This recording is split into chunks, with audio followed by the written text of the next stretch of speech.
He became president of the university at the age of 18, a unique teaching model. He soon attracted a large number of students to come and study. The top students from all over the world even tried to get in. But as more and more students enrolled, Jack began to have a headache because he doesn't have a license to run a school at all. Jack could never have imagined that the fake school he opened, that over 100 students would come to enroll. They were all candidates who had failed this year. Before Jack could react, they walked into the school with their bags. Parents are proud that their children have gone to university. They received $10 million in one go for tuition fees alone. But soon they felt they couldn't go on being wrong. Jack decided to tell them the truth in person. But when he stepped up to the podium, he saw the students below him who would soon be without a place to go to school. He hesitated. One of the boys even stood up to thank him. When I got accepted here, it was the first time my parents ever said they were proud of me.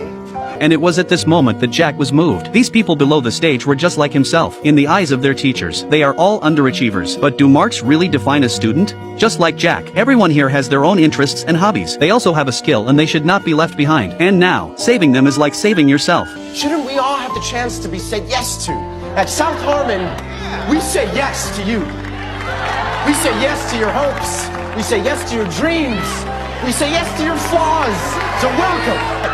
Welcome to South Harmon Institute of Technology! With this, South Harmon was officially established. In order to create a course schedule for the school, he sneaked off to study at Harmon University next door, only to find the classes boring and uninteresting. The students below were either sleeping or playing games. They are just trying to get a diploma. It's clear that the teaching style doesn't suit them at all, so Jack decided to take a different approach. He developed a new model of teaching. He asked everyone to write down the lessons they wanted to learn on the board, and so began South Harmon's unique approach to teaching. Despite their poor grades, but they were all unique in their respective areas of interest. There are those who like photography, those who like cooking, there are those who like to skateboard, there are those who like yoga, there are those who like fashion design, there's rock and roll, wood carving, even picking up girls, etc., etc. Jack is headmaster, just need to provide them with equipment. In this way, students who share a common interest can come together to study and discuss with each other. This unique model of teaching soon spread to Harmon University next door. There were many applications for transfer. Some students were even willing to drop out of school to study here. This soon drew the attention of the president of Harmon University next door, as the students were running away from their own school. In a fit of rage, the president stormed into South Harmon with the police. The real Harmon next door caught this, reported them straight away, demanded the closure of the bogus university immediately. They even invited all the parents to come and tell them the truth, that you were all being lied to and that your children were attending a fake university. And Jack didn't argue back, because he really didn't have a license to run a school. And so, South Harmon was forced to shut down. Jack was also in danger of going to jail, and the only way to fix it now, it's about making South Harmon real. So he immediately applied for official university accreditation. But the creation of the school was not simple. On the day of the hearing, all the students turned up. On the surface it looked like an evaluation of South Harmon, but in reality, it is a trial of all underachieving students to see if they can go to university. The headmaster next door came up and started raging against South Harmon, and seized on their fatal flaw, saying, "Your library doesn't have, neither do the teachers, not to mention the infirmary." The funniest thing is this course schedule. It looks like a joke, but is having all this really a good school?